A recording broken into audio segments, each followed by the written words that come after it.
So I have let these pieces dry up until they are leather hard or a little bit drier. This one's still just a little bit sticky. This one got partially uncovered. And I'm actually gonna start with this one here. So these pieces are leather hard, which means they're not very bendy. Down at the bottom, it's a little bit wetter, in large part because it was closer to the bat. And it's a little bit thicker. I'm actually gonna get in here and just cut a little bit of this away. Because I'm making sculpture, I don't need extra weight, but I'm also not all that fussed about what it looks like inside as long as it's structurally well made. So I basically just trimmed a little of this extra clay away. It makes the sculpture lighter, reduces the risk of it exploding in the kiln because it dries faster. And I can also shape it, and I can also use that clay again somewhere else. So I'm kind of just cleaning up this bottom edge while I've got it facing in this direction, you know, while I have access to it. And then I'm going to start to work up a hair on the top. So I have the bulb I threw, it's gotten kind of beat up. It fell off so I shaped this on the wheel, but then I dropped it or something. And so I'm gonna work with this and add it to the top. Now, it's a good idea to get in here and open it up if I don't need it to be closed. That lightens it up, but it also gives me a chance to check the wall thickness, and it also gives me a chance to adjust the shape of the piece as well. I can get my finger in there and clean up that little bump that I've got happening there. I am gonna figure out how I want this to go, and I'm gonna figure out if I wanna add other stuff onto it. Now, this one I was being goofy when I was putting it together. I was just kind of demonstrating wet. And so I'm actually going to take this back and turn this into another piece of this main sculpture here. I like to use a paddle. Do I have a paddle with me? I don't, but a rib can work. So I'm gonna use, here we go. This is what I was looking for. I'm gonna use this rib as a paddle, just kind of a small paddle. A spoon works great, like a wooden spoon works great for this. And this is just gonna help me reshape that part that got messed up and cracked earlier. So I'm gonna do a little shaping with my paddle this way. I like it to be smooth. It doesn't need to be smooth, but if that's not the way your sculpture is going. And then this is just not quite the right angle, and so I'm just squeezing the top of this clay with my fingers to get it thinned out and opened up a little bit. Now I'm going to score where I plan to attach these parts. So I'm going to score there, and then I'm going to score here as well. A serrated rib looks good. These TM tools work great. These tools are called feather tools, although they're super hard to find for some reason.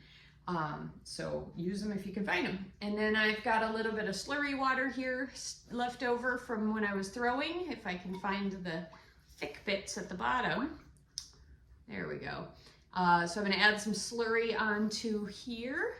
And then I'm gonna attach these guys like this. Now, that seam there should be fairly strong, but obviously not the most pretty seam, but I've got this leftover clay from the inside bottom that's about at the right consistency. I could also pull fresh clay out of the bin or the bucket or the, in this case, bag behind me, but this stuff's fine, so I'm gonna use it. And this is just to, you know, it adds a little bit of strength, but then it also makes it look nicer. And then I will probably end up using a rib to smooth this, just like I would on the wheel, but I can smooth it across that seam with it not spinning at this point. And I'm gonna go a little bit fast because you don't really want to watch a super long video of Rachel smoothing things, but I'm gonna do some similar kinds of things in the other crack areas. I'm gonna do a similar thing where I have a hole, like an indent or something like that. But I also wanted to show you how I sometimes use slab pieces like this. And so I am going to take my knife and I'm gonna just cut myself essentially a slice of this slab. Now, I don't really like this thicker stuff at the bottom, so I'm actually gonna cut a little bit of it off just to add an angle. But I do kind of like these throwing lines. And so if I'm able to keep them, that would be awesome. They'll bend better if they're a little bit thinner, they'll fold better. And so I'm going to take this wet slab that is wetter than this, which is what's allowing me to wrap it around. And I'm gonna treat it like I would a slab. And so I'm essentially gonna make a small cylinder. I'm gonna score those seams. I'm gonna add a little bit of slip if I can find some of the good gooey stuff. And then I'm gonna attach those scored sections together. Now I'm kind of mushing up my the texture I said I was excited about, but I am gonna make a nice strong attachment. And then I wanna have just a section of this kind of come off and have this guy attach. Because it's still pretty wet, I can get in here and actually squish this out. I've got a little crack there where I squished across the seam, so I'll add a little bit of clay. And you can see that now what I'm combining is really wheel methods, pinch methods, and slab methods all together. I'm gonna score this area here so that I can attach this guy here. Now, what you notice is I have a tendency to work pretty loose, as in I don't have a plan, I just kind of wing it and I squish some more clay on where it's needed. Some people like to work with much more of a plan, and so they will actually make sure they have a slab of a particular size, maybe use a template for cutting the slab out rather than just randomly cutting a slice of it off. And those methods of working also can translate to combining techniques.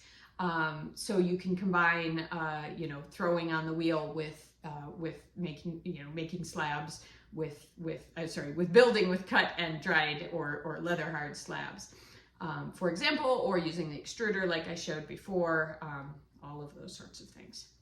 So I like a little bit of curve to a form, and so I am actually going to attach it at a bit of an angle. So once I clean off my knife, I'm going to come down this way, and my attachment is then going to come up like that. So it's just a little bit more dynamic of an attachment. So I'm going to mark where that is. One of the great easy ways to mark is just to get it wet, and then I've got a ring there, and that's where I can score where that wet ring is. I don't have to, but it's, personally, I like to cut the hole out where I'm going to attach it. That allows the air to escape. It also, you can kind of stretch out this seam and it can help be your join there. And you avoid thicker sections that are also more likely to crack during firing or crack during drying if you don't dry slow enough. I probably should have added the wet to this side because it's drier, but I was talking and not thinking, so I didn't. And then this is going to be fairly soggy. It's going to want to fall off already. So I've got a couple of options. One is I can hold it for a while, but the other is if I've got, say, this random stuff happening over here, I can use that as essentially an external armature, so it can help me hold this guy up. I am also going to add a coil. So this is some of the scrap clay that I had left over, and this coil is a helpful reinforcer. Now, anytime you attach stuff that's a little wetter and a little drier, you want to let that dry together, covered, nice and slow. You don't want to just stick this on the shelf and say, I'm done, because this dry part, and this wet part here are going to want to shrink at different rates, and that's going to cause you trouble. So I am going to fuss with this a little bit more, and then I will add in a little video at the end to show what I've done to get it a little bit more into a finished state. I'm getting back to this video a little bit later than I intended, but here is the sculpture that I put together with the pieces that I had thrown.